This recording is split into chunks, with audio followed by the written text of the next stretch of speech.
तो नमस्कार दोस्तों, आज हम बात करने वाले हैं, ये जो अभी हम बात करेंगे ये यस टेट का क्वेश्चन है। आप देख सकते हैं यस टेट, देखिए यहाँ लिखा भी है यस टेट का, देखिए ओरिजिनल लोगो भी यहाँ लगा हुआ है।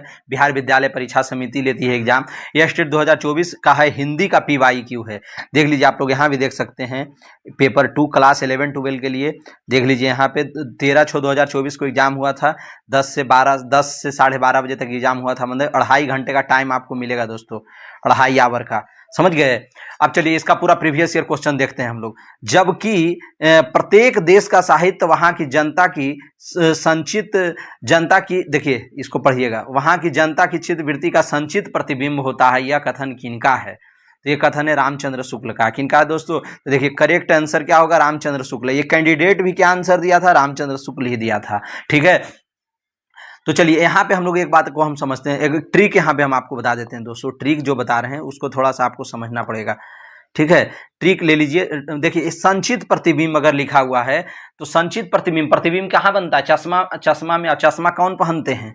चश्मा कौन पहनते हैं? रामचंद्र शुक्ल। ये चश्मा उसमें हम प्रतिबिंब का बात इसलिए कर रहे हैं, एक ट्रिक बना देते हैं, क्योंकि बिहार के जो विद्यार्थी हैं उनका साहित्य कमजोर होता है तो वो परेशान होते हैं, इसलिए उनके लिए हम ट्रिक बना दिए। संचित प्रतिबिंब, प्रतिबिंब बन रहा है कहाँ? चश्मा में, आंखों में प्रतिबिंब बनता है, रेटिना ये सब बोलते हैं ना, रेटिना पे बनता है।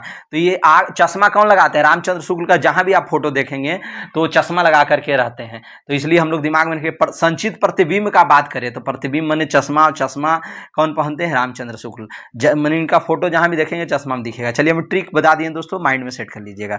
राम कुमार वर्मा ने चारण काल के अंतर्गत किस साहित्य का विवेचन किया? देखिए चारण काल के अंतर्गत राम कुमार वर्मा एक किताब लिखे थे, हिंदी साहित्य का आलोचनात्मक इतिहास, 1938 में दोस्तों। देखिए पूरा व्याख्या के साथ आपको हम बताएंगे। इसका अगर आप PDF चाहते हैं तो आप हमारे टेलीग्राम चैनल से जल्दी से आप जुड़ जाइए, वहां पे इसका PDF आपको मिल जाएगा, समझ गए। वहां पे यस टेट का प्रीवियस ईयर क्वेश्चन वगैरह सब कुछ मिलेगा। TRE 1 2 3 का प्रीवियस ईयर क्वेश्चन है टेलीग्राम पे, सब कुछ। EMRS का, DSSB का, LT ग्रेड का, जो भी आप चाहते हैं सब कुछ उपलब्ध है हमारे टेलीग्राम पे। एक बार जाइए तो दिल न खुश हो जाए तो फिर हमको कहिएगा आप। वीडियो को डिस्क्रिप्शन में लिंक दिया हुआ है। देखिए राम कुमार वर्मा चारण काल बोलते हैं ये डिंगल साहित्य को। किसको कहते हैं दोस्तों? डिंगल साहित्य को। ऑप्शन 3 होगा। ठीक है, डिंगल साहित्य। ये देखिए यहाँ भी डिंगल साहित्य लिखा हुआ है करेक्ट आंसर में। ठीक, और देखिए एक होता है डिंगल साहित्य, एक होता है पिंगल। आपके देखिए आपके एग्जाम में ना प्रीवियस ईयर क्वेश्चन का बहुत ज्यादा महत्व है। इस बार प्रीवियस ईयर क्वेश्चन ज्यादा आने की संभावना, इस हर बार 20-25 क्वेश्चन रहता है प्रीवियस ईयर से, तो इस बार भी रहेगा, कोई कहने की बात नहीं। इस बार रह सकता है। क्यों रह सकता है? क्योंकि ये आपका एग्जाम भी देखिए बहुत जल्दबाजी में हो रहा है, तो इतना जल्दबाजी में इतना क्वेश्चन कैसे बनेगा? तो प्रीवियस ईयर क्वेश्चन का आधार तो लिया जाएगा ना, तो इसलिए प्रीवियस ईयर क्वेश्चन रहने की संभावना है। तो डिंगल साहित्य, डिंगल माने ये राजस्थानी प्लस अपभ्रंश मिल करके डिंगल हो जाता है। डिंगल में वीर रस होता है। डिंगल में क्या होता है? वीर रस। वीर रस की जितनी भी रचनाएं डिंगल में लिखा था। एक होता है पिंगल, पिंगल में क्या होता है? ब्रज होता है, राजस्थानी प्लस ब्रज। ठीक है, तो आप ऐसे करके समझ लीजिए। उसी में अपभ्रंश प्लस ब्रज, जैसे भी आप कह सकते हैं कह लीजिए, मैंने पिंगल में ब्रज हो जाता है, इतना ध्यान रखिए। पिंगल की जो रचना होती है ना पिंगल में, तो पिंगल जो होती है, पिंगल श्रृंगार रस के लिए लिखा जाता है पिंगल। ठीक है दोस्तों, हम बता दिए आपको विस्तार से, डिंगल पिंगल दोनों। सर्वप्रथम हिंदी साहित्य इतिहास के कालखंड का दोहरा नामकरण किस इतिहासकार ने किया था? तो दोहरा किए थे रामचंद्र शुक्ल ने दोस्तों। किसने किया है? रामचंद्र शुक्ल ने। चलिए आदिकाल को चारण काल किसने कहा है? तो बताए थे चरण में गिरता है, गिरना मने गिरियर्सन, गिरना मने गिरियर्सन। ठीक है दोस्तों, एकदम माइंड में सेट। चारण, चारण में चरण में गिरता है, ये आदिकाल को चारण काल कहते हैं। सब ट्रिक हम बताए हुए हैं पहले से। अब देखिए, और देखिए ये रामचंद्र शुक्ल क्या बोलते हैं? आदिकाल को वीर गाथा काल कहते हैं। मिश्र बंधु क्या बोलते हैं? प्रारंभिक आरंभिक काल बोलते हैं। ठीक है, अब चलिए आगे समझते हैं। आदिकाल को संधि काल किसने अभिहित किया है? संधि काल, तो संधि काल बताया ना, संधि मैंने मिलन कराना, तो मिलन कराने का काम कौन कर रहे हैं? राम जी कर रहे हैं। राम जी नहीं कहते हैं भरत मिलाप, तो मिलने का काम कौन कर रहे हैं? राम जी। राम जी मैंने राम कुमार वर्मा। राम कुमार वर्मा का एक किताब है दोस्तों, हिंदी साहित्य का आलोचनात्मक इतिहास, जो 1938 में लिखा गया था, याद रखिएगा। ठीक है, तो संधि काल इसने बोला है आदिकाल को। अब आगे चलते हैं और देखिए राहुल सांकृत्यायन ने क्या कहा? सिद्ध सामंत काल। महावीर प्रसाद द्विवेदी ने क्या बोला? बीज बपन काल। ये सब याद रखिएगा आप। अब चलिए आगे चलते हैं। रीति काल को सिंगार काल किसने कहा है? देखिए 6 नंबर का क्वेश्चन है, रीति काल को सिंगार काल। तो सिंगार बताया था ना कि इनका हो रहा है सिंगार, विश्वनाथ जी का। बनारस में मंदिर है विश्वनाथ मंदिर, उनका सिंगार होता है। तो सिंगार काल माने रीति काल को कहा जा रहा है, ध्यान रखिएगा। रीतिकाल को श्रृंगार काल कहा जा रहा है। ये दो नामकरण होता है, एक रीतिकाल का, एक आदिकाल का। दोनों को आपको अच्छे से ध्यान रखना। इस पर हम एक वीडियो भी बनाए हैं, उसका वीडियो के लास्ट में उस वीडियो को आप देख लीजिएगा, ठीक है। उसका डिस्क्रिप्शन में लिंक हम दे देंगे। तो देखिए श्रृंगार काल को किसने कहा है? विश्वनाथ प्रसाद मिश्र ने। याद रखिएगा दोस्तों। देखिए आ गया ना उत्तर, विश्वनाथ प्रसाद मिश्र ने बोला है। तो यहाँ भी क्या हो जाएगा? विश्वनाथ प्रसाद मिश्र, करेक्ट आंसर, ठीक। तो हिंदी साहित्य का इनमें से कौन सा नामकरण रीतिकाल के लिए सही नहीं है? देखिए यहाँ ध्यान दीजिएगा, कह रहा है नहीं है दोस्तों। यहाँ पे एकदम माइंड में सेट कर लीजिएगा इस बात को, कह रहा है सही नहीं है रीतिकाल के लिए, रीतिकाल के लिए सही नहीं है। तो यहाँ पे कौन हो जाएगा? पूर्व मध्यकाल। क्या हो जाएगा? पूर्व मध्यकाल। कोई झमेला है कहाँ? तो पूर्व मध्यकाल को क्या बोला जाता है? पूर्व मध्यकाल को भक्ति काल बोला जाता है दोस्तों। क्या बोला जाता है? भक्ति काल, याद रखिएगा, ठीक है। पूर्व और उत्तर मध्यकाल को रीतिकाल बोला जाता है। अलंकृत काल भी रीतिकाल को कहा जाता है। अलंकृत किसने बोला है? मिश्र बंधु ने बोला। श्रृंगार काल अभी बताया था ना, श्रृंगार के इनका और विश्वनाथ प्रसाद मिश्र का। अलंकृत किसने बोला? अलंकृत मिश्र बंधु ने बोला। श्रृंगार काल विश्वनाथ प्रसाद मिश्र। एक ही बात को कितना अच्छा समझा रहे हैं आपको हम। अच्छा लग रहा वीडियो को जरूर लाइक कीजिएगा, लाइक में कमी ना कीजिएगा दोस्तों। हमारे लिए भी कुछ अच्छा चीज लिख दीजिए, हमारा मोटिवेशन बना रहे। संतन को कहा सीकरी सो काम प्रस्तुत पद के रचयिता कौन है? संतन को कहा। ये लाइन को किसने लिखा है? कुंभन दास ने। आप किस प्रसंग में बता रहे हैं आपको? कुंभन दास, ठीक है। तो कुंभन दास कैसे कह रहे हैं? अकबर बुलाए थे कुंभन दास को फतेहपुर सीकरी में, ठीक है, फतेहपुर सीकरी में। तो इसीलिए वहां जा करके कहे थे संतन को कहा सीकरी सो काम, आवत जात पनहिया टूट गई बिसरो गए हरि नाम। इस तरह का लाइन बोलते हैं कौन? ये कुंभन दास, ठीक है दोस्तों। तो कुंभन दास हमारे अष्टछाप के कवि हैं। अष्टछाप में 8 कवि हैं। तो 8 अष्टछाप की स्थापना किसने किया था? बताइए आप लोग जल्दी से। विठलनाथ ने किया था। किसने किया था दोस्तों? विठलनाथ ने। और उसमें 4 विठलनाथ के शिष्य थे, 4 बल्लभाचार्य के शिष्य थे। बल्लभाचार्य विठलनाथ के पापा हैं। तो ये सब क्वेश्चन पूछ सकता है, इसलिए हम थोड़ा सा डिस्क्राइब यहाँ पे कर दिए। चलिए अब आगे चलते हैं। अपभ्रंश को पुरानी हिंदी किसने कहा है? बड़ा इंपॉर्टेंट और मजेदार क्वेश्चन है दोस्तों। तो ये किसने कहा है? तो रामचंद्र शर्मा गुलेरी। इनका एक कहानी है, उसने कहा था 1915 में है, वो आपके सिलेबस में भी पढ़ना है। उसने कहा था कहानी, ये स्टेट का सिलेबस में पेपर 2 में, तो याद रखिएगा, ठीक है। चलिए हिंदी साहित्य का आलोचना अभी बताए थे ना, हिंदी साहित्य का आलोचनात्मक इतिहास कौन लिखा था? राम कुमार वर्मा। क्योंकि राम जी पर सब आलोचना करता है, तो इसलिए आलोचनात्मक इतिहास किसने लिया और कब लिखा है दोस्तों? ये भी पूछ सकता है आपके एग्जाम में, 1938 ईस्वी में। कब? 1938 में। माइंड में आप सेट कर लीजिए। चलिए अब आगे चलते हैं। आदिकाल को सिद्ध सामंत काल किसने कहा? अभी बताए ना। सिद्ध कौन है? ये राहुल सांकृत्यायन। कौन है? राहुल सांकृत्यायन। इसको याद रखिए, पंडित राहुल सांकृत्यायन इनका नाम है। पंडित जी क्या होते हैं? सिद्ध होते हैं। देखिए हमारा धर्म से कोई लेना देना नहीं, हम बस ट्रिक बता रहे हैं आपको कि सिद्ध अगर बोल दे तो सिद्ध कौन है? ये पंडित राहुल सांकृत्यायन इनका पूरा नाम है। पंडित यहाँ पे छोड़ दिया गया है, आपको घबराना नहीं है। तो ये सिद्ध सामंत काल का कौन हो जाएंगे दोस्तों? राहुल सांकृत्यायन। मैंने सिद्ध कौन है? पंडित जी लोग सिद्ध होते हैं। ये ट्रिक बनाने के लिए बस हम बता रहे हैं, ठीक है। आदि काल को बोलते हैं। चलिए अब आगे चलते हैं। रामचरितमानस में कितने खंड हैं? ये खंड नहीं दोस्तों, यहाँ पे कांड लिखना चाहिए थे, गलती हुई है। यहाँ पे कांड लिखना चाहिए, गलती हमसे नहीं है, क्वेश्चन पूछने वाले से गलती हुई है, ठीक है। यह स्टेट वालों ने मिसप्रिंट किया है, कांड यहाँ लिखना चाहिए। तो कितने कांड है रामचरितमानस में? 7 कांड है दोस्तों। कौन कौन है? इसको ऐसे याद कर लीजिए।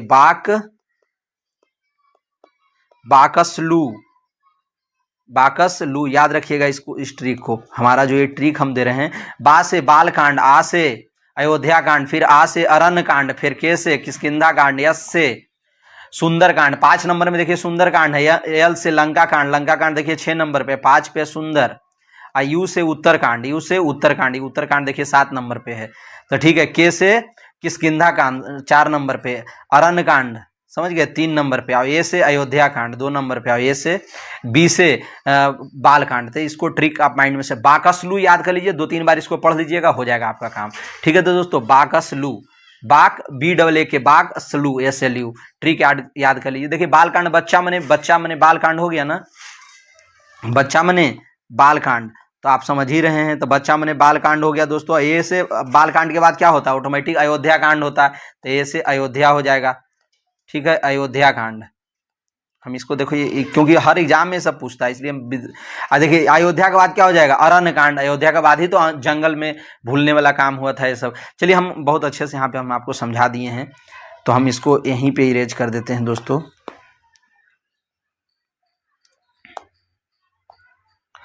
चलिए, रामानंद किस भक्ति धारा के कवि हैं? रामानंद किस भक्ति धारा के कवि हैं? तो ये क्या हो जाएंगे? ये निर्गुण काव्य धारा। देखिए हम कैंडिडेट का आंसर भी निर्गुण है, करेक्ट आंसर भी निर्गुण काव्य धारा है।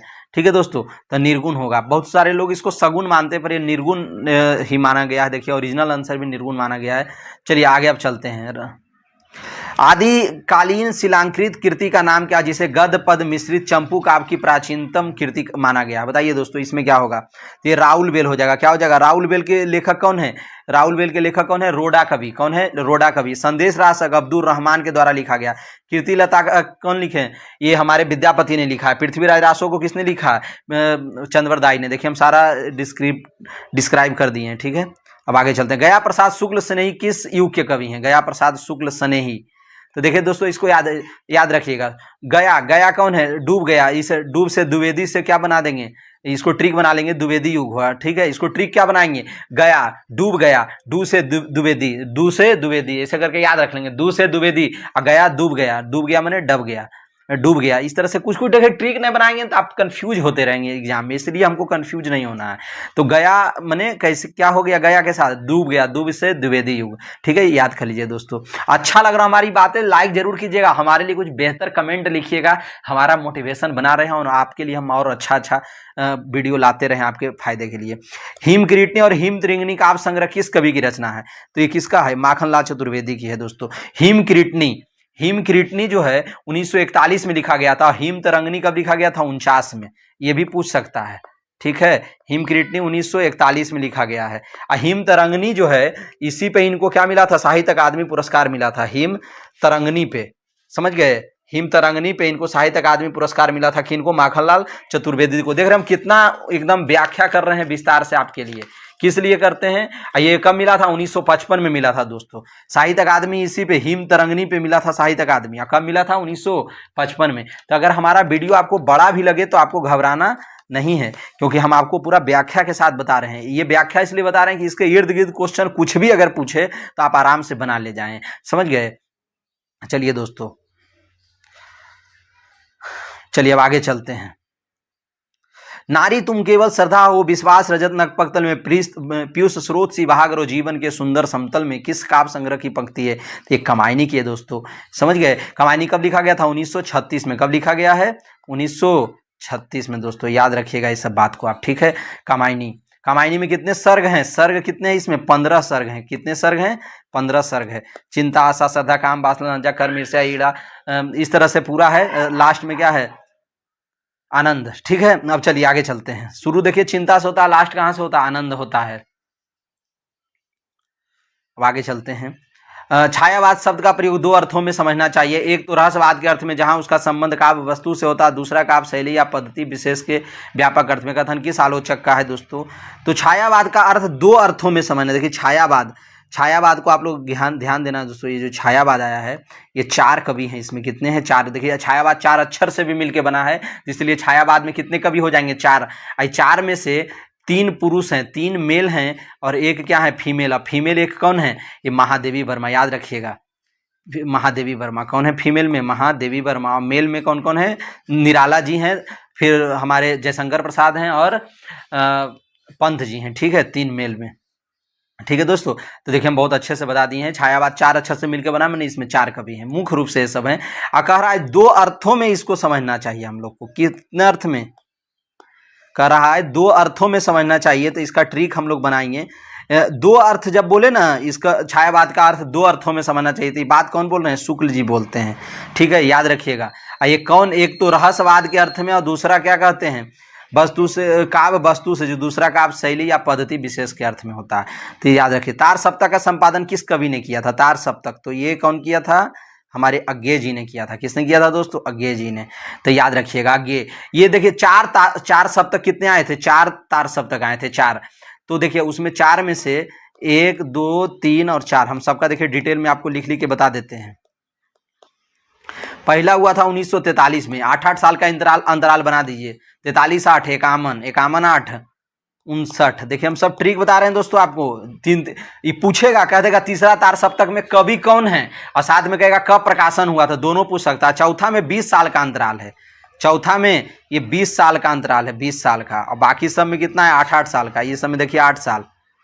ठीक है दोस्तों, ये सब माइंड में आप सेट कर लीजिए। 43, 60, 51, 51, 59, 20 साल का है ना, तो 59, 20, 79। देखिए हम बहुत ही विस्तार से मज़ेदार तरीके से आपको हम पढ़ा रहे हैं, और इसमें भी अगर आप हमारे वीडियो को लाइक नहीं करेंगे तो आपको पाप लगेगा दोस्तों, पाप वाप नहीं लगेगा, वैसे ही हम बस आपको मजाक के लिए कह रहे थे। असाध्य वीणा कविता के रचयिता कौन है दोस्तों? तो असाध्य वीणा कौन है? अज्ञेय जी हैं दोस्तों। देखिए अज्ञेय जी, अब अज्ञेय जी को यहीं पे हम लोग थोड़ा सा जान लेंगे असाध्य वीणा के बारे में। असाध्य वीणा जो कविता है, आंगन के पार द्वार, इनका एक काव्य संग्रह है, 1961 में प्रकाशित हुआ था, उसी में असाध्य वीणा कविता लिखा गया। किसमें? आंगन के पार द्वार में। आंगन के पार द्वार पे ही इनको साहित्य अकादमी पुरस्कार भी मिला था, याद रखिएगा। आंगन के पार द्वार पे इनको साहित्य अकादमी पुरस्कार मिला था। किनको किनको मिला था? इनको मिला था अज्ञेय जी को साहित्य अकादमी पुरस्कार मिला था 1964 में। कब मिला था साहित्य अकादमी? 1964 में। 61 में आंगन के पार द्वार कविता संग्रह प्रकाशित हुआ था, और असाध्य वीणा उसी में लिखा गया है, उसी में संग्रह में है, याद रखिएगा ये सब बात। और देखिए कितनी नावों में कितनी बार, एक रचना है इन्हीं का अज्ञेय जी का, उसमें इनको मिला था ज्ञानपीठ पुरस्कार मिला था। कितनी नावों में कितना बार? 1967 में वो रचना लिखा गया था, और 78 में ज्ञानपीठ मिला था दोस्तों। ये सब बात आप याद रखिएगा। हम कितना डिटेल कर रहे हैं, इसलिए कर रहे हैं कि इर्द गिर्द भी क्वेश्चन कुछ पूछे तो आप फंसे ना। अगला क्वेश्चन, महावीर प्रसाद द्विवेदी किस पत्रिका के संपादक थे? भाई ये तो कितना ईजी है भाई, 1903 में। कब? सरस्वती कब आई थी? ये सरस्वती 1903 में संपादक बने थे। कौन? महावीर प्रसाद द्विवेदी, याद रखिएगा। अशोक के फूल निबंध के रचनाकार कौन है? कौन है? हजारी प्रसाद द्विवेदी हैं, इसमें तो कोई झमेला ही नहीं है। हजारी प्रसाद द्विवेदी का जो भी रचना है, ये देखिए आपके सिलेबस में पढ़ना है। हजारी प्रसाद द्विवेदी का क्या पढ़ना है मालूम है आपको? हजारी प्रसाद द्विवेदी का क्या पढ़ना है मालूम है? नहीं मालूम है तो नाखून क्यों बढ़ते हैं, इनका एक निबंध है, नाखून क्यों बढ़ते हैं, वो पढ़ना है आपके एग्जाम में। ठीक है दोस्तों, अब हम आगे चलते हैं। अलका जयशंकर प्रसाद के किस नाटक की पात्र है? अलका, बताइएगा अलका किस नाटक की पात्र है? ये चंद्रगुप्त। क्या हो जाएगा दोस्तों? चंद्रगुप्त। ठीक है, याद रखिएगा चंद्रगुप्त है। चंद्रगुप्त अगर पूछा जाए तो चंद्रगुप्त में क्या है? 4 अंक है चंद्रगुप्त में। देखिए च से चंद्रगुप्त, च से 4, तो इनका नाटक है चंद्रगुप्त। नाटक आपके सिलेबस में भी पढ़ना है। इसमें एक महिला पात्र है अलका, ठीक है, जो तक्षशिला की राजकुमारी है, याद रखिएगा। अलका अंबिक राजकुमार है। चलिए आगे चलते हैं दोस्तों। इसमें प्रवासी कहानीकार कौन है? तो एक प्रवासी कौन है? तेजेंद्र शर्मा। प्रवासी माने जो हमारे देश के थे पर अभी दूसरे देश में रह रहे हैं, उसको कहा जाता है प्रवासी। याद रखिएगा इन बातों को आप। ठीक है दोस्तों। झबरा किस कहानी का पात्र है दोस्तों? झबरा किस कहानी का पात्र है? देखिए ये झबरा यहाँ गलत लिखा, इसको लिखना, ये देखिए यहाँ पे गलत है, इसको लिखना चाहिए था जबरा। क्या लिखना चाहिए था? जबरा, पर ये गलत लिख दिया है झबरा। ठीक है, तो झबरा किस कहानी की पात्र है? पूस की रात। पूस की रात का प्रकाशन कब हुआ है? 1930 में। कब दोस्तों? पूछेगा, ये आपके सिलेबस में पढ़ना है, स्टेट का सिलेबस में पढ़ना है पूस की रात। इसका प्रकाशन कब हुआ है? 30 में। देखिए पूस की रात, रात से त लगा हुआ है ना, त से 30 बना दीजिए। रात में त लगा हुआ है ना, त से 30 बना दीजिए, एकदम इजी हो गया दोस्तों। झबरा में एक हल्कू है, एक नायक पात्र है, और उसकी पत्नी एक मुन्नी होती है। एक सहना होता है जो कर्ज मांगने आता है, इससे जो कर्जा दिया था ना, वो कर्जा मांगने आता है बार बार, सहना उसका नाम है। और जबरा कुत्ता का नाम है। ठीक है, और चलिए हम इतना तो बता दिए आपको। देखिए यहाँ पे एक ईदगाह है, और फिर देखिए ईदगाह, फिर 2 बैलों की कथा, कफन, पूस की रात, ये सब आपके लिए इंपॉर्टेंट है। तो कफन 1936 में लिखा गया था, पूस की रात 1930 में। अब चलिए आगे दोस्तों। प्रेमचंद की कहानियों की संख्या लगभग कितनी है? प्रेमचंद की कहानियों की संख्या कितनी है? लगभग 300 है। ऐसे इसको 350 माना जाता है। ये मानसरोवर के 8 खंडों में प्रकाशित है प्रेमचंद की सारी कहानियाँ। ठीक है, तो चलिए इतना हम आपको बताएं। इससे तो 350 है, पर यहाँ पे 350 ऑप्शन है दिया, तो 300 ही सही, कोई दिक्कत नहीं हमें। ठीक है, ये मानसरोवर 8 खंड में प्रकाशित है, इनका पूरा कहानी है मानसरोवर के नाम से। ठीक है दोस्तों, याद रखिएगा 8 खंड में मानसरोवर है। कर आए किस रेखा चित्र में महादेवी वर्मा मलिन बस्ती के बच्चों की अध्यापिका के रूप में चित्रित है? तो ये घीसा। किस रेखा चित्र में? घीसा में। चलिए आगे समझते हैं। निराला की साहित्य साधना जीवनी साहित्य के लेखक कौन है? निराला की साहित्य साधना 1969 में लिखा गया था। कब लिखा गया था दोस्तों? 1969 में। ठीक है, ये प्रकाशन हुआ था 1969 में, याद रखिएगा इस बात को हमारा।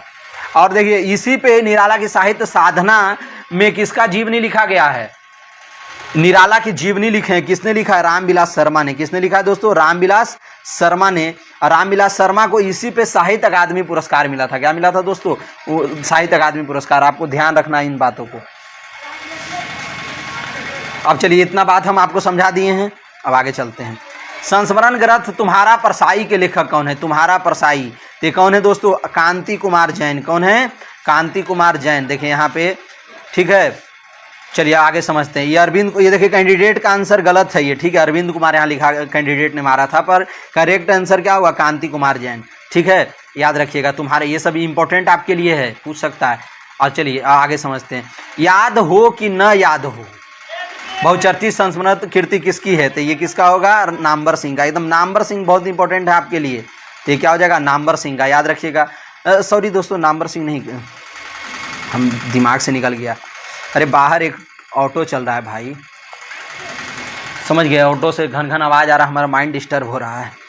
देखिए आपको भी आवाज़ जा रहा होगा थोड़ा थोड़ा, तो कब ये सब आगे बढ़ाएगा, यहाँ से चालू करके छोड़ देता है। देखिए काशीनाथ सिंह होंगे। कौन होंगे? याद हो कि न याद हो, ये काशीनाथ सिंह, इनका घर कहाँ है? बनारस के ही रहने वाले हैं काशीनाथ सिंह। नाम भी देखिए इनका काशी है, ये बनारस के ही रहने वाले हैं। ये बहुत चर्चित लेखक हैं, ठीक है। बनारस। चलिए अब आगे समझते हैं। काशीनाथ सिंह, ठीक है, ये नामवर सिंह का भाई हैं काशीनाथ सिंह, याद रखिएगा। और नामवर सिंह JNU के प्रोफेसर थे। अब आगे हम लोग चलते हैं।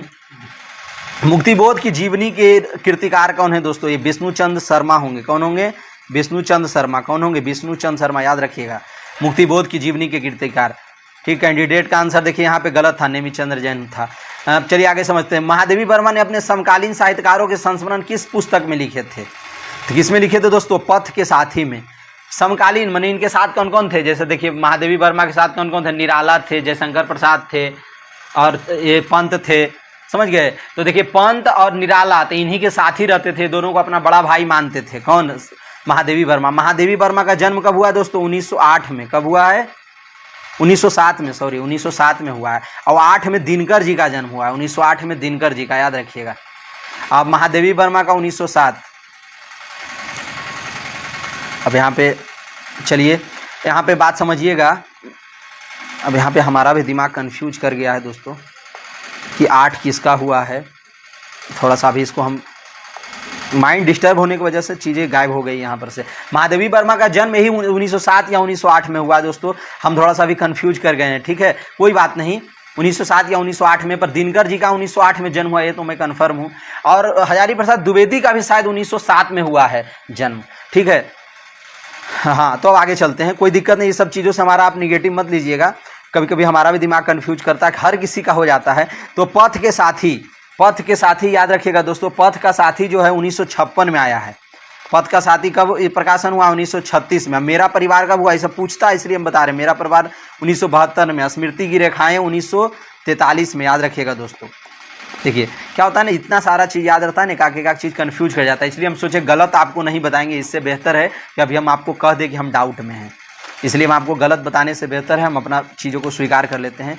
पथ के साथी तो हम बताए दिए 1956। अतीत के चलचित्र, अतीत के चलचित्र 1941 में आया था दोस्तों। कब आया था? 1941 में। प्रकाशन सबका हुआ है, ये सब पूछता आपके एग्जाम में, इसलिए हम बता रहे हैं। रामधारी सिंह दिनकर की संस्मरण कीर्ति है, रामधारी सिंह दिनकर की, तो ये शेष निशेष है। कौन है दोस्तों? शेष निशेष। इसको लिखा था कौन? अरविंद कुमार ने। किसने लिखा है? अरविंद कुमार सिंह ने इसको लिखा था। मैंने लिखा था, एक तरह से समझिए संपादन किया था, लिखा था, जो भी है। किनके बारे में? दिनकर जी के बारे में। किनके बारे में? दिनकर जी के। यादों की तीर्थ यात्रा, यादों की तीर्थ यात्रा किसका है? विष्णु प्रभाकर का, याद रखिएगा। ये किसका है? विष्णु प्रभाकर का है। अब मेरी एक ये ही ध्यान दीजिएगा, एक है मेरी तीर्थ यात्रा, वो है राव सांकृत्यायन का। और अतीत के गर्त से दोस्तों, अतीत के गर्त से एक है, ये अतीत के गर्त से किसका है? भगवती चरण वर्मा का है। किनका है ये? अतीत के गर्त से भगवती चरण वर्मा का है दोस्तों, याद रखिएगा। भगवती चरण वर्मा का, याद रखिएगा। अतीत के गर्त से, क्योंकि अतीत के गर्त से माने अंदर से निकल रहा है। निकलते हैं कौन? भगवती जी निकल रहे हैं, ठीक है। कोई भगवान है भगवती जी, तो गर्त से नहीं, तो जमीन के अंदर से निकलते, बोला जाता है गाँव में ऐसे। अगला है अपनी धरती अपने लोग। इसको किसने लिखा? अपनी धरती अपने लोग को, इसको लिखा है रामविलास शर्मा ने। कौन लिखा है? रामविलास शर्मा दोस्तों। हम बोल ही दिए तो आप समझ गए, रामविलास। अपनी धरती अपने लोग, ये 1996 में लिखा गया था। कब लिखा गया था? 1996 में। 1996, याद रखिएगा। अपनी धरती अपने लोग, ठीक है दोस्तों। हम देखिए बहुत अच्छे से सारा चीज़ बता रहे हैं। अब देखिए राजा राधिका रमन प्रसाद सिंह की कहानी कौन सी है? हम देखिए चाहेंगे तो हम वीडियो को आपको बहुत जल्द समाप्त कर सकते हैं, पर उसमें क्या होगा ना कि आपका ये जो डिस्क्राइब कर रहे हैं ये नहीं हो पाएगा। ठीक। तो इसीलिए हम थोड़ा सा सोच रहे हैं कि आपको डिस्क्राइब कर दें बढ़िया से, ताकि आपको फ़ायदा हो जाए। क्या आपका एग्जाम बहुत नज़दीक है दोस्तों। राजा राधिका रमन प्रसाद सिंह की कहानी है, कह रहा कौन सा है। तो आगे चलते हैं, देखिए कौन है, कानों में कंगना। ये देखिए नेट के सिलेबस में भी ये पढ़ना है, कानों में कंगना। ये आपके सिलेबस में भी, एयर स्टेट का भी सिलेबस में है कहानी पढ़ना। देखिए आपके एयर स्टेट के सिलेबस में देखिए बता रहे हैं दोस्तों कौन कौन कहानी है। कानों में कंगना पढ़ना है पेपर 2 में। क्या क्या सिलेबस बता रहे हैं। उसने कहा था, कहानी का प्लॉट, पूस की रात, पंच लाइट और चीफ की दावत। ये 6 कहानी आपके एग्जाम में पढ़ना है इस सिलेबस में। तो इसको आप पढ़ लीजिए, यहाँ से आपको करीब 10-12 प्रश्न जरूर देखने को मिलेगा। इस कहानी को अगर आप हमको कहेंगे तो हम इसको लाइन बाय लाइन पढ़ा देंगे, अगर आप नहीं कहेंगे तो फिर हम नहीं पढ़ाएंगे। ठीक है दोस्तों।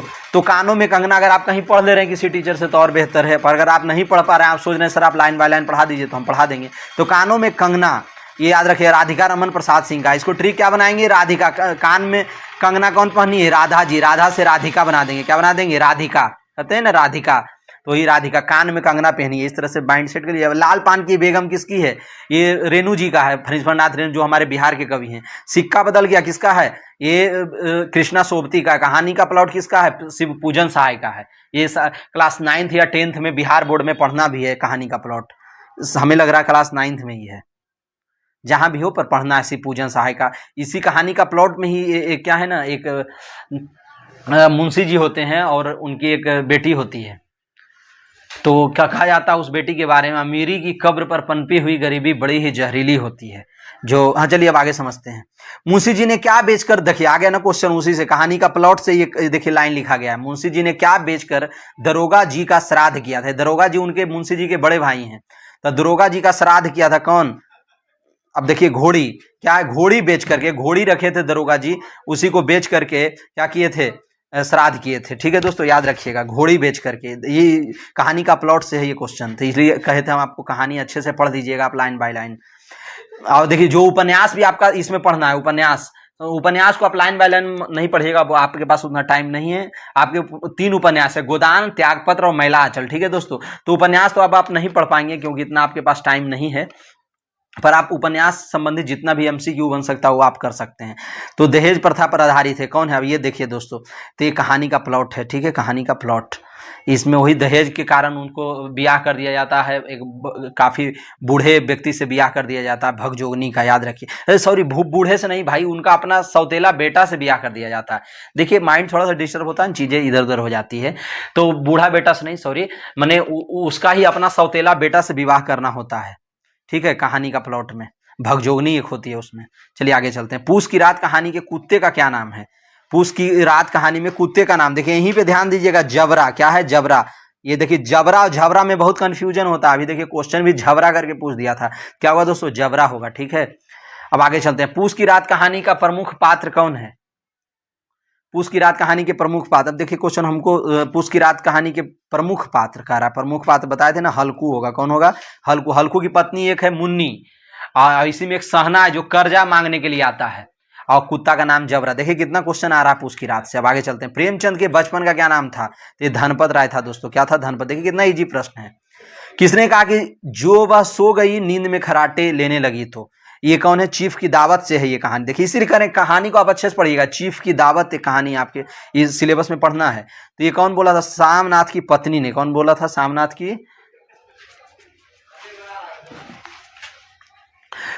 की पत्नी ने। ठीक है दोस्तों, अब आगे समझते हैं।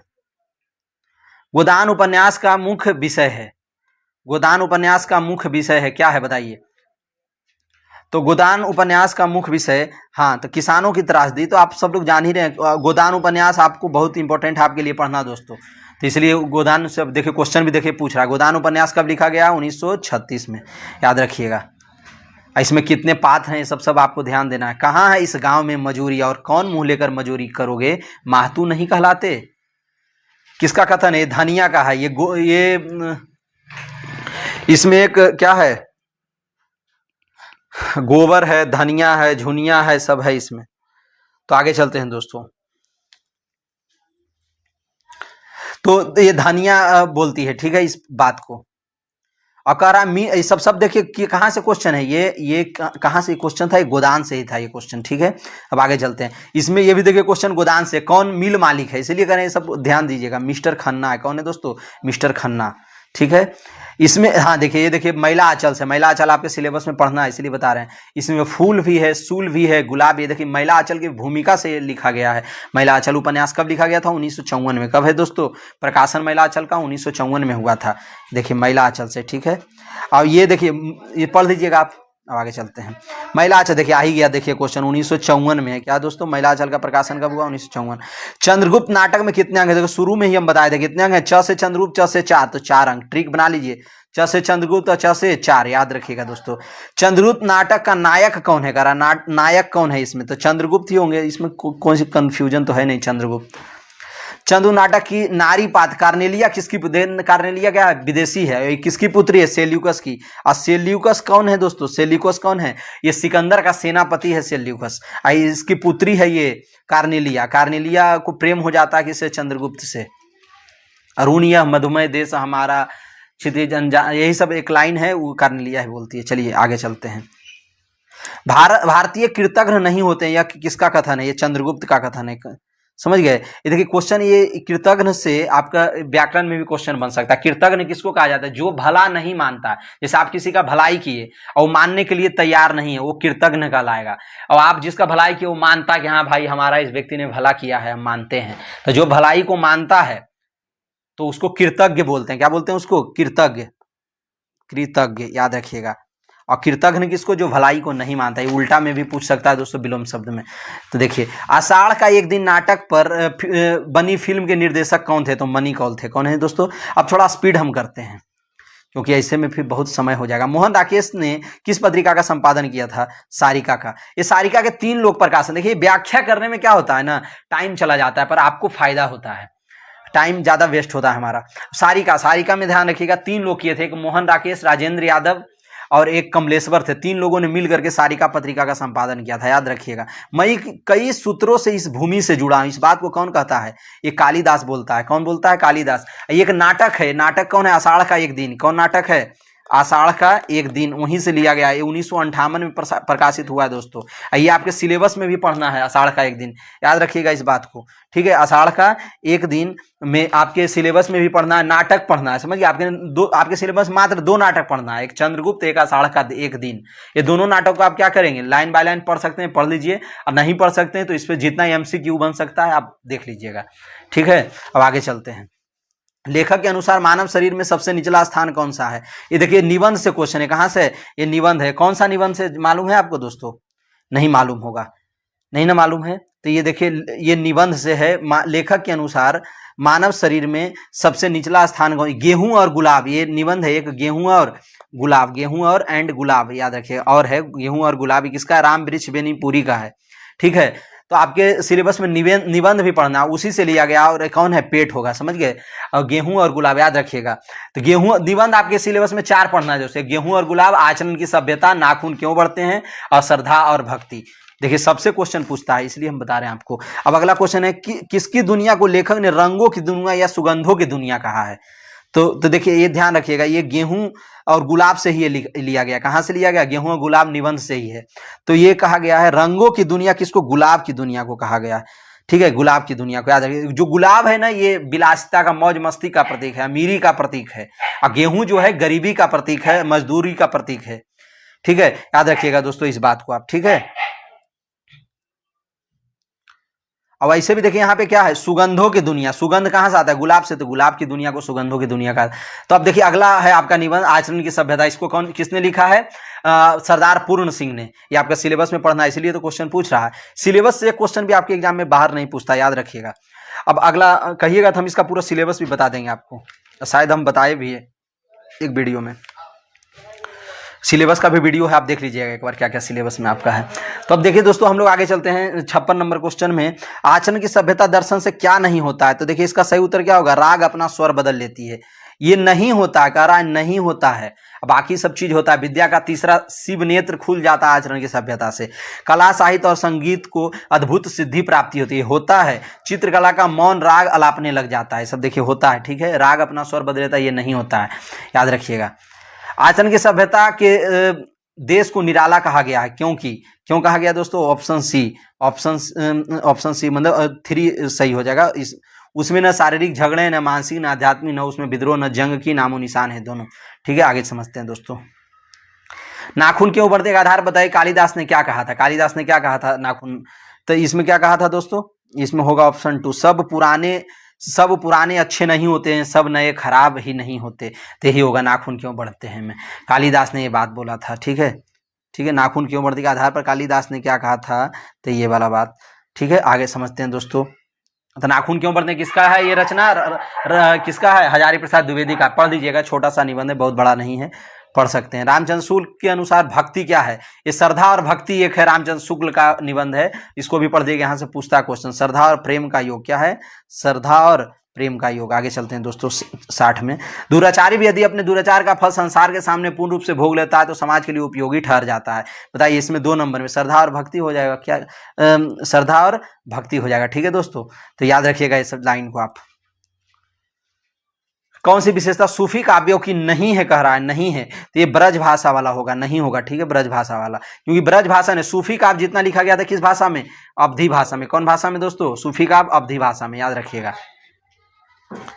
ये अवधि ऐसे नहीं होगा, अवधि ऐसे होता है, ये वाला ब, सॉरी ये वाला ब नहीं, ये वाला ब होगा।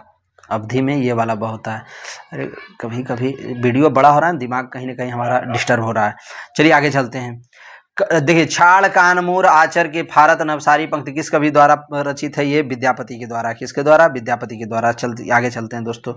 जयशंकर प्रसाद किस युग के कवि हैं? जयशंकर प्रसाद किस युग के कवि हैं? तो ये छायावाद के हैं। किसके हैं? छायावाद के, याद रखिएगा दोस्तों। हम बताते हैं छायावाद 4 अक्षर से मिलकर बना है। छायावाद देखिए 1 2 3 और 4, 4 अक्षर से मिलकर बना है ना छायावाद। ये 4 कवि हैं, उसमें एक महिला यही है, महादेवी वर्मा है, महिला, और 4 पुरुष हैं, जयशंकर प्रसाद, निराला और पंत जी। ठीक है, आगे चलते हैं। प्राण हरत करे त्राण के अर्थ बताइए, इसमें क्या हो जाएगा? रक्षा करने वाला। क्या हो जाएगा दोस्तों? रक्षा करने वाला, याद रखिएगा। वन गमन के समय श्री राम ने किस नदी को पार करने के वट की सहायता ली थी? तो गंगा नदी की। कौन नदी? गंगा, याद रखिएगा। ये सब पूछ सकता है। 8 देखिए, इस क्वेश्चन को आप पढ़ के कबीर किन तत्वों की चर्चा कर रहे हैं? तो सतरजतम। किसका? सतरज तम का, याद रखिएगा दोस्तों। सूरदास की गोपियों की विशेषता नहीं है, तो निगुणोपासक। निर्गुण के उपासना नहीं करते सूरदास की गोपियां। ठीक है, तो ये उत्तर हो जाएगा ऑप्शन 4। ये कहां से लिया गया है? भ्रमर गीत से है। ये कहां से दोस्तों? भ्रमर गीत से है। ठीक है, भ्रमर गीत आपके सिलेबस में भी पढ़ना है। किस रस को रसराज की संज्ञा दी गई है? तो रसराज कौन होगा? श्रृंगार रस, याद रखिएगा। श्रृंगार रस को रसराज की संज्ञा दी गई है, श्रृंगार रस। ठीक है दोस्तों। रस सूत्र में देखिए, रस उस आप पढ़ लीजिएगा थोड़ा सा, रस छंद अलंकार। रस सूत्र में संजोग का अर्थ भोज, भ से भोज, भ से भट्ट नायक, याद रखिएगा दोस्तों। भट्ट से भोज, भ से भट्ट नायक, सब ट्रिक बना लीजिए, भट्ट नायक हो जाएगा। जहां किसी वस्तु को लोक सीमा से इतना बढ़ाकर वर्णन किया जाए कि वह असंभव की सीमा तक पहुंच जाए, असंभव हो जाए, तो उसको अतियुक्ति कहते हैं, अतिशोक्ति नहीं। ठीक है, अतियुक्ति, याद रखिएगा। चित्र तुरंग ज्ञान की अवधारणा को किस आचार्य ने रस निष्पत्ति की? तो इसमें क्या होगा? आचार संकुक हो जाएगा। क्या हो जाएगा दोस्तों? आचार संकुक। सात्विक अनुभावों की संख्या, सात्विक अनुभाव कितने होते हैं? 8 है, एकदम माइंड में सेट कर लीजिए। सात्विक अनुभाव कितने होते हैं? 8, याद रखिएगा। देखिए, इसको कैसे याद करिएगा? तो सात्विक, 7 से सात्विक, 7 से 60, 60 से 8 बना दिए। 60 तो हो नहीं सकता, तो 7 से सात्विक, 7 से 60, 60 से 8 बना दीजिए। 7 से 60, 60 नहीं बनाना है, 60 में से क्या बनाना है? 8 बना देना है। ठीक है, तो इस तरह की ट्रिक बना लीजिए। और क्या? रस को व्यंजना व्यापार किसने कहा है दोस्तों? अभिनव गुप्त ने। किसने कहा है? अभिनव गुप्त ने, याद रखिएगा। कंकन, किंकनी, नुपुरधनी, सब कौन का? चौपाई है। चौपाई कैसे? छंद है। छंद, चौपाई छंद में 16 मात्रा होता है, तो 16 मात्रा आप गिनेंगे तो मिल जाएगा। यहाँ से यहाँ तक अगर गिनेंगे ना तो 16 मात्रा हो जाएगा। फिर यहाँ से यहाँ तक का गिनेंगे तो 16 मात्रा, इसमें भी 16 होगा। देखिए, इसमें भी 16 हो जाएगा और इसमें भी 16 हो जाएगा। ठीक है दोस्तों, सारे में हो जाएगा 16। पर अब हम इतना यहाँ पे गिन गान के तो बताएंगे नहीं, कहिएगा तो इस सब पे हमें अलग अलग से वीडियो ही बना देंगे। अब चलिए 74 के बाद आगे 75 में संयुक्त सर्वनाम की अवधारणा किसने दिया था? तो ऑप्शन देखिए। ठीक है, ये गलत होगा, कामता प्रसाद। डॉक्टर दीमसित्स ने, एकदम इंपॉर्टेंट है, VVI है दोस्तों। संयुक्त सर्वनाम की अवधारणा इन्होंने ही दिया था। उपसर्ग शब्द का वैकल्पिक नाम क्या है? उपसर्ग शब्द का पूर्व प्रत्यय, याद रखिएगा। क्या होगा? पूर्व प्रत्यय। एकदम माइंड में सेट कर लीजिए। उपसर्ग, उपसर्ग का उल्टा क्या होता है? प्रत्यय। प्रत्यय प से प्रत्यय, प से पीछे होता है प्रत्यय, पर आगे में लगा दिया। प्रत्यय के आगे क्या लगा दिया? पूर्व। पूर्व माने पहले। पूर्व प्रत्यय माने क्या हो जाएगा दोस्तों? पूर्व प्रत्यय माने क्या हो जाएगा? ठीक है, चलिए अब आगे चलते हैं। अधिकार शब्द में उपसर्ग क्या है? अधि। अधि हो जाएगा। क्या हो जाएगा? अधि। पंडिताई शब्द में कौन सा प्रत्यय है? पंडिताई में कौन सा प्रत्यय है? आई प्रत्यय। एकदम कितना पंडित जोड़ आई, पंडित को अलग कर दिए, आई को अलग कर दीजिए तो अलग जैसे हो गया, पंडित खत्म हुआ, एक दिन हो गया आई, तो आई हो गया इसका प्रत्यय। प से प्रत्यय, प से पीछे, देखिए आई है ना, आई देखिए लास्ट में लगा है, प से प्रत्यय प से पीछे, याद रखिएगा। जिस समास में समस्त पद उनका समाहार प्रधान होता है, समास देखिए 3 अक्षर से मिलकर बना है, समास कितने अक्षर से? 3, तो इसका डबल कर दीजिए, डबल कर दीजिए तो 3 का डबल कितना हो जाएगा दोस्तों? 3 गुने 2 कर दीजिए, डबल हो गया 6। तो इसका मैंने समास 3 अक्षर से मिलकर के बना है। समास का ट्रिक क्या हो जाएगा? समास के 6 बच्चे मैंने 6 वेद, याद कर लीजिएगा। और समाहार प्रधान होता है, इसमें याद रखिएगा दोस्तों, इसका समाहार क्या होता है? प्रधान होता है।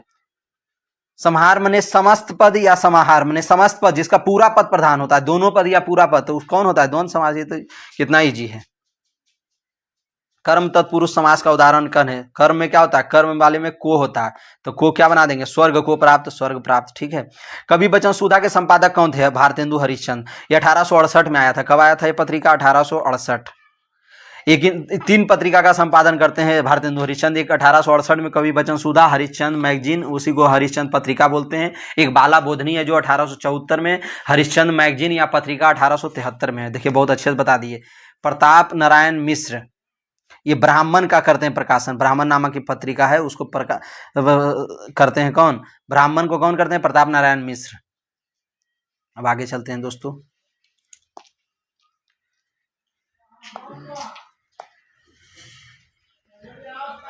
हाँ तो आगे चलते हैं। कानपुर में छपने वाली पत्रिका को आजादी की लड़ाई का मुख्य पत्र कहा जाता है। किस पत्रिका को? तो ये कानपुर में कौन छपता था? प्रताप। अब प्रताप के लेखक संपादक कौन थे? ये थे, कौन थे? ये दिमाग से अभी निकल गया दोस्तों। ये विद्यार्थी करके थे कोई, समझ गए? विद्यार्थी जी थे। आप शॉर्ट में इतना याद कर लीजिए, विद्यार्थी जी थे, समझ गए? दिमाग से अभी तुरंत दिमाग से निकला है नाम। 1913 में इसका संपादन करते थे, 1913 वाले समय में। कौन? प्रताप का। ये प्रताप कहाँ से निकलती थी? कानपुर से। शंकर विद्यार्थी करके नाम था इनका, विद्याशंकर विद्यार्थी, ऐसी कुछ नाम है, दिमाग से अभी निकल रहा है। शिवपूजन सहाय और सूर्यकांत त्रिपाठी निराला किस पत्र से जुड़े थे? तो बताइए दोस्तों, ये किस पत्र से थे? तो मतवाला से थे, याद रखिएगा, मतवाला से थे दोनों। शिवपूजन सहाय भी और सूर्यकांत त्रिपाठी निराला भी। खींचो न कमान को न तलवार निकालो तो निकालो, ये किसने कहा था? ये अकबर इलाहाबादी ने। किसने कहा? अकबर इलाहाबादी ने। कहानी विधा को समर्पित सारिका पत्रिका के संपादन बता दें। सारिका पत्रिका 3 लोग किए थे, कमलेश्वर, राजेंद्र यादव और ये मोहन राकेश। रमनिका गुप्ता संपादक थी, रमनिका गुप्ता संपादक थी युद्धरत आदमी का। किसका थी? युद्धरत आदमी का, याद रखिएगा। तद्भव पत्रिका का प्रकाशन 1999 में लखनऊ से, एकदम तीनों देखिए, एक बात ये, दूसरा बात ये और तीसरा बात ये, लखनऊ, ये तीनों याद रखिएगा। किसने किया था? अखिलेश ने किया था। कौन? अखिलेश ने। तद्भव। के बिरला फाउंडेशन, सरस्वती सम्मान मिलता है इससे, सरस्वती सम्मान के बिरला फाउंडेशन, याद रखिएगा दोस्तों। गे को किस रचना के लिए ज्ञानपीठ पुरस्कार मिला था? गे को किस रचना के लिए मिला था ज्ञानपीठ? कितनी नावों में कितनी बार। ये कब आया था? कितनी नावों में कितनी बार। कब ये रचना है? कब की? 1967 की। कब है दोस्तों? 1967। पर इनको ज्ञानपीठ कब मिला था? ज्ञानपीठ कब मिला था इनको? ज्ञानपीठ इनको कब मिला था? ज्ञानपीठ, ये ज्ञानपीठ मिला था इनको 1978 में। कब मिला था? अगे को 1978 में। किसके लिए? तो ये कितनी नावों में कितनी बार के लिए। ठीक है दोस्तों, अब हम लोग आगे चलते हैं। और आंगन के पार द्वार 1961 में लिखा गया था, और उसके लिए इनको साहित्य अकादमी मिला था 1964 में, अज्ञे जी को, याद रखिएगा। सुमित्रानंद पंत को किस रचना के लिए, देखिए अब आ गया पुरस्कार वाला, याद रखिएगा, इससे आप कंफ्यूज भी रहेगा, इसको अच्छे से याद कर लीजिए। सुमित्रानंदन पंत को किस रचना के लिए ज्ञानपीठ मिला था दोस्तों? तो किसके लिए ज्ञान मिला था? किसके लिए बताइए जल्दी से, किसके लिए ज्ञानपीठ मिला था सुमित्रानंदन पंत को? तो ये चिदम्बरा के लिए मिला था। किसके लिए? चिदम्बरा के लिए। ठीक है, चिदम्बरा के लिए ज्ञानपीठ मिला था। समझ गए दोस्तों? कब मिला था? चिदम्बरा का प्रकाशन कब हुआ? 1958 में। अब मिला था कब ज्ञानपीठ पुरस्कार? 1968 में। पहला ज्ञानपीठ पाने वाले कवि थे ये पंत जी। पहला ज्ञानपीठ पूरे हिंदी साहित्य में सबसे पहले इनको ही मिला था। कब मिला था? 1968 में। कब मिला था? 1968 में। और चिदम्बरा कब लिखा गया था दोस्तों? चिदम्बरा 1958 में, एकदम देखिए 10 साल के बाद मिला था। 58 में चिदम्बरा लिखा गया था, 68 में ज्ञानपीठ मिला था, याद कर लीजिएगा।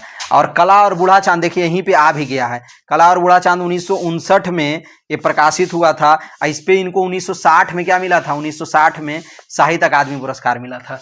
ठीक है दोस्तों, 1960 में क्या मिला था? साहित्य अकादमी पुरस्कार मिला था। देखिए बहुत अच्छे से सब कुछ बता देंगे। उदय प्रकाश को किस रचना के लिए साहित्य अकादमी पुरस्कार मिला था? तो बताइए किसके लिए मिला था? तो मोहनदास के लिए। क्या मिला था? मोहनदास के लिए, याद रखिएगा। ठीक है दोस्तों, साहित्य अकादमी पुरस्कार मिला था उदय प्रकाश को। आगे हम लोग चलेंगे। 2022 का भारत भूषण, ये तो कोई मतलब नहीं है, ये क्वेश्चन हटा दीजिए, क्योंकि अब तो आपको पूछेगा 2025 का ना, तो इसमें 100 मालवीय माइंड में सेट कर लीजिए, बस ये पूछेगा नहीं आपसे, इसलिए हम इसको क्रॉस लगा दिए हैं।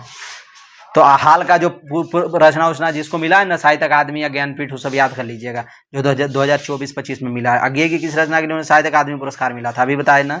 आगे को किसके लिए मिला था? देखिए ज्ञानपीठ भी पूछ दिया और इसके लिए भी। तो आगे को किसके लिए मिला था? साहित्य अकादमी आंगन के पार द्वार के लिए मिला था। किसके लिए? आंगन के पार द्वार। आंगन के पार द्वार कब लिखा गया था? 1961 में। इनको साहित्य अकादमी कब मिला था दोस्तों? साहित्य अकादमी कब मिला था? 1964 में। कब मिला था? 1964 में साहित्य अकादमी मिला था। और आंगन के पार द्वार 1961 में। और कितनी नावों में कितनी बार के लिए इनको 1978 में ज्ञानपीठ मिला था। ठीक है, याद रखिएगा ये सब बात। राजभाषा अधिनियम, देखिए भाषा से संबंधित प्रश्न है, जो 1976 में आया। ठीक है, एक 1963 में भी आया था और एक 1976 में भी। संविधान की 8वीं अनुसूची में कितनी भाषाएं शामिल है? तो 22 भाषा। ठीक है, सिंधी भाषा को संविधान की 8वीं अनुसूची में कब सम्मिलित की गई? तो 1967 में। कब दोस्तों? 1967। हिंदी को किस भाषा का दर्जा प्राप्त है? तो ये राजभाषा, आप जानते ही राजभाषा, राष्ट्रभाषा तो है नहीं, न संपर्क भाषा न मातृभाषा, राजभाषा। राजभाषा उसको कहते हैं जो ऑफिस में यूज होता है, कार्यालय में। अरुणाचल प्रदेश की राजभाषा क्या है? इंग्लिश है। क्या दोस्तों? इंग्लिश है, याद रखिएगा। कौन सी भाषा त्रिपुरा की सबसे व्यापक रूप में बोले जाने वाली भाषा है? तो बंगाली है। क्या है? बंगाली। अंग्रेजी नहीं, अंग्रेजी गलत हो। त्रिपुरा का क्या हो जाएगा? बंगाली। डोगरी भाषा किस राज्य में बोली जाती है? डोगरी कहाँ बोली जाती है? जम्मू कश्मीर में। कहाँ दोस्तों? जम्मू कश्मीर, याद रखिएगा। समझ के अब देखिए यहाँ से आपका टीचिंग स्टार्ट होता है। देखिए यहाँ से टीचिंग आपका स्टार्ट हो जाता है। तो कहीं अब इस